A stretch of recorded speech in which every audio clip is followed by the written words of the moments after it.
Hi hello നമുക്കിന്ന് easy ആയിട്ടുള്ള വറുത്തരച്ച സാമ്പാറിൻ്റെ റെസിപ്പി ഒന്ന് കണ്ടു നോക്കിയാലോ. ഇത് ഈസിയാണ്, നല്ല ടേസ്റ്റുള്ള സാമ്പാറാണ്. അപ്പോൾ എല്ലാവരും ഒന്ന് ട്രൈ ചെയ്ത് നോക്കണം കേട്ടോ. പിന്നെ വീഡിയോ ഒന്ന് ഫുള്ളായിട്ടൊന്ന് കണ്ടു നോക്കാം കേട്ടോ. അത്രയ്ക്ക് ഈ സിമ്പിളായിട്ടുള്ള സാമ്പാറാണ് കേട്ടോ. അപ്പോൾ ആദ്യം പരിപ്പൊക്കെ നന്നായിട്ടൊന്ന് വൃത്തിയാക്കിയ ശേഷം ചെറിയുള്ളി, പച്ചമുളക്, കറിവേപ്പില അതൊക്കെ ഒന്ന് ആഡ് ചെയ്ത് കൊടുക്കണം കേട്ടോ.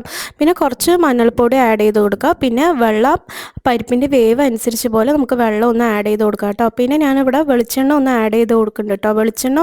വെളിച്ചെണ്ണ ഒന്ന് ഒഴിച്ചു കൊടുത്താൽ പരിപ്പിൻ്റെ വെള്ളം പുറത്ത് തെറിക്കില്ല. പിന്നെ പരിപ്പ് നമുക്ക് നന്നായിട്ടൊന്ന് വെന്ത് കിട്ടും കേട്ടോ. അപ്പോൾ എപ്പോഴും പരിപ്പ് എന്തെങ്കിലുമൊക്കെ വേവിക്കുമ്പോൾ കുറച്ച് വെളിച്ചെണ്ണ ഒന്ന് ഒഴിച്ചു കൊടുക്കാൻ ശ്രമിക്കുക കേട്ടോ. അപ്പോൾ പരിപ്പിൻ്റെ വെള്ളം ഒന്ന് വേഗം ഒന്ന് പുറത്തേക്കൊന്ന് പോകില്ല കേട്ടോ. അപ്പോൾ ഇത് 3 വിസിലായിട്ട് നന്നായിട്ടൊന്ന് വേവിച്ച് കൊടുക്കാം കേട്ടോ. അപ്പോൾ പരിപ്പ് നമുക്ക് നന്നായിട്ടൊന്ന് വെന്ത് കിട്ടേ. അതിന് ശേഷം ഞാനിവിടെ പച്ചക്കറികളായിട്ട് എടുത്തിരിക്കണത് കുമ്പളങ്ങ, കത്തിരിക്ക, ഉരുളക്കിഴങ്ങ്, മുരിങ്ങയ്ക്ക ഇതൊക്കെ കൂടിയിട്ട് ഒന്ന് ഇട്ട് കൊടുക്കുക കേട്ടോ. പിന്നെ ചേന, ക്യാരറ്റ് അതൊക്കെ ഒന്ന് ആഡ് ചെയ്ത് കൊടുക്കുക. അത് എൻ്റെ കയ്യിലില്ലാത്ത കാരണം ഞാൻ ഈ പച്ചക്കറികളൊക്കെ ഉപയോഗിച്ച് കൊണ്ടാണ് കേട്ടോ സാമ്പാർ വെക്കണത്. അപ്പോൾ ഇതൊക്കെ ഒന്ന് ആഡ് ചെയ്ത് കൊടുക്കുക കേട്ടോ. ആഡ് ചെയ്ത് കൊടുത്തതിന് ശേഷം ഈ വേവിച്ച് വെച്ച പരിപ്പ് ഒന്ന് ആഡ് ചെയ്ത് കൊടുക്കുക കേട്ടോ. നന്നായിട്ടൊന്ന് വെന്ത് കിട്ടിയിട്ടുണ്ട് കേട്ടോ പരിപ്പ്. ഇതൊക്കെ കൂടിയിട്ട് ഒന്ന് ആഡ് ചെയ്ത് കൊടുക്കുക. എന്നിട്ട് ആവശ്യത്തിനനുസരിച്ച് പോലെ വെള്ളം ഒന്ന് ആഡ് ചെയ്ത് കൊടുക്കുക കേട്ടോ. ഈ പച്ചക്കറികളുടെ വേവിനനുസരിച്ച് പോലെ ഞാൻ എപ്പോഴും കുക്കറിൽ ഒരിക്കലും പച്ചക്കറികൾ വെക്കില്ല കേട്ടോ. കുക്കറിൽ വെച്ച് വേറൊരു ടേസ്റ്റാണ് കേട്ടോ കിട്ടുക. പിന്നെ ഒരു കുറച്ച് കട്ടക്കായ എന്ന് പറയും, അതൊന്ന് ആഡ് ചെയ്ത് കൊടുക്കുക. പൊടി ഒരിക്കലും ചേർത്ത് കൊടുക്കാൻ പാടില്ല കേട്ടോ. അപ്പോൾ സാമ്പാറിൻ്റെ ഒരു മണം കിട്ടില്ല. എപ്പോഴും ഈ കട്ടക്കായം പറഞ്ഞിട്ടൊരു കായ ഉണ്ടാവും, അത് മാത്രം ഒന്ന് ആഡ് ചെയ്ത് കൊടുക്കുക കേട്ടോ. പിന്നെ 3 തക്കാളി ഒന്ന് ആഡ് ചെയ്ത് കൊടുക്കുക കേട്ടോ. ഇതൊക്കെ കൂടിയിട്ട് നന്നായിട്ടൊന്ന് വേവിച്ചെടുക്കുക കേട്ടോ. ഒരിക്കലും കായം പൊടി ചേർക്കേണ്ട. സാമ്പാറിന് എപ്പോഴും ഈ കായ മാത്രം ചേർക്കുക കേട്ടോ. എന്നാൽ തന്നെ സാമ്പാർ നല്ലൊരു ടേസ്റ്റ് കിട്ടുക. പിന്നെ കുറച്ച് ഉപ്പിട്ട് കൊടുക്കുക കേട്ടോ. പച്ചക്കറികളുടെ വേവ് അനുസരിച്ച് പോലെ ഉപ്പിട്ട് കൊടുത്തിട്ട് ഒന്ന് മൂടി വയ്ക്കുക കേട്ടോ. പിന്നെ ഇത് വറുത്തരയ്ക്കാൻ വേണ്ടിയിട്ട് ഞാൻ എടുത്തിരിക്കുന്നത് കുറച്ച് വെളിച്ചെണ്ണയിലോട്ട് ഉലുവയും വറ്റൽമുളകും ഉലുവ, വറ്റൽമുളക്, ഉഴുന്ന് ഇതൊക്കെ കൂടിയിട്ട് പിന്നെ കുറച്ച് കുരുമുളക് ഇതൊക്കെ കൂടിയിട്ട് നന്നായിട്ടൊന്ന് റോസ്റ്റ് ചെയ്തെടുക്കുക കേട്ടോ. നന്നായിട്ടൊന്ന് ഒന്ന് വഴറ്റിയ ശേഷം പൊട്ടിയ ശേഷം കുറച്ച് കറിവേപ്പില ഒന്ന് ആഡ് ചെയ്ത് കൊടുക്കുക കേട്ടോ.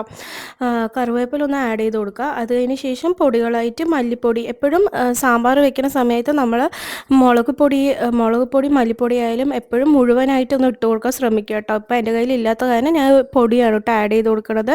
ഈ മുഴുവൻ മല്ലിയൊക്കെ ആഡ് ചെയ്ത് കൊടുക്കുമ്പോൾ സാമ്പാറിന് നല്ലൊരു ടേസ്റ്റ് ഉണ്ട്. അപ്പോൾ എൻ്റെ കയ്യിൽ പൊടിയില്ലാത്ത കാരണം മുഴുവൻ മല്ലി ഇല്ലാത്ത കാരണം ഞാൻ പൊടിയാണ് കേട്ടോ ആഡ് ചെയ്ത് കൊടുത്തിരിക്കുന്നത്. ഇതൊക്കെ നന്നായിട്ടൊന്ന് വറുത്തെടുക്കണം കേട്ടോ. ഇതൊക്കെ നന്നായിട്ടൊന്ന് മൊരിഞ്ഞ് കിട്ടുമ്പോഴാണ് സാമ്പാറിന് നല്ലൊരു ടേസ്റ്റ് കിട്ടുക കേട്ടോ.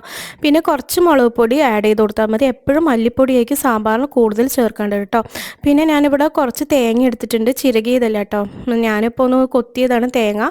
അതൊന്ന് നന്നായിട്ടൊന്ന് വഴറ്റണം കേട്ടോ. ഇതെപ്പോഴും നമ്മൾ മിക്സിയിൽ അരയ്ക്കുമ്പോൾ ആദ്യം ക്രഷ് ചെയ്തിട്ട് വേണം വെള്ളം ഒഴിക്കുക കേട്ടോ. വെള്ളം ഒഴിച്ചിട്ട് നന്നായിട്ടൊന്ന് പേസ്റ്റ് ആക്കേണ്ടത്. ഇത് നന്നായിട്ടൊന്ന് ഈ മസാലയൊക്കെ തേങ്ങയൊന്ന് നന്നായിട്ടൊന്ന് മൂപ്പിച്ചെടുക്കുക കേട്ടോ. അതിന് ശേഷം ഇതുപോലെ ആയിട്ടുണ്ടാവും. നന്നായിട്ടൊന്ന് മിക്സിയിലൊന്ന് പേസ്റ്റായിട്ട് അരച്ചെടുക്കുക കേട്ടോ. പിന്നെ ഈ വെന്ത പച്ചക്കറിയിലോട്ട് ഈ അരച്ച് വെച്ച ഈ പേസ്റ്റ് ഒന്ന് ആഡ് ചെയ്ത് കൊടുക്കുക കേട്ടോ. ഈ പേസ്റ്റ് നന്നായിട്ടൊന്ന് ആഡ് ചെയ്ത് കൊടുക്കുക. അതിന് ശേഷം നമ്മുടെ ആവശ്യത്തിനനുസരിച്ച് പോലെ നമുക്ക് വെള്ളം ഒന്ന് ആഡ് ചെയ്ത് കൊടുക്കുക കേട്ടോ. പിന്നെ ലാസ്റ്റായിട്ട് ഞാൻ വെണ്ടയ്ക്ക വന്നിട്ട് ഒന്ന് വെളിച്ചെണ്ണയിലൊന്ന് വഴറ്റിയെടുത്തിട്ട് ഇട്ട് കൊടുക്കുകയാണ് കേട്ടോ. ഇത് നന്നായിട്ടൊന്ന് തിളച്ച ശേഷം വെളിച്ചെണ്ണയിലോട്ട് കടുക്, വറ്റൽമുളക്, കുറച്ച് വെളുത്തുള്ളി ഇതൊക്കെ കൂടിയിട്ട് ഒന്ന് പൊട്ടിച്ചെടുത്തിട്ട് ഒന്ന് സാമ്പാറിലിട്ട് കൊടുക്കുക കേട്ടോ. ഇത് നോക്കിക്ക് നല്ലൊരു സാമ്പാറാണ് കേട്ടോ. നല്ല ടേസ്റ്റുള്ള സാമ്പാറാണ്. എല്ലാവരും ഒന്ന് ട്രൈ ചെയ്ത് നോക്കണം കേട്ടോ. അടിപൊളി ടേസ്റ്റുള്ള സാമ്പാറാണ്. പിന്നെ വീഡിയോ ഒന്ന് സബ്സ്ക്രൈബ് ചെയ്യുക കേട്ടോ. ഇഷ്ടപ്പെട്ട വീഡിയോ ഒന്ന് സബ്സ്ക്രൈബ് ചെയ്യുക, ഷെയർ ചെയ്യുക, ലൈക്ക് ചെയ്യുക.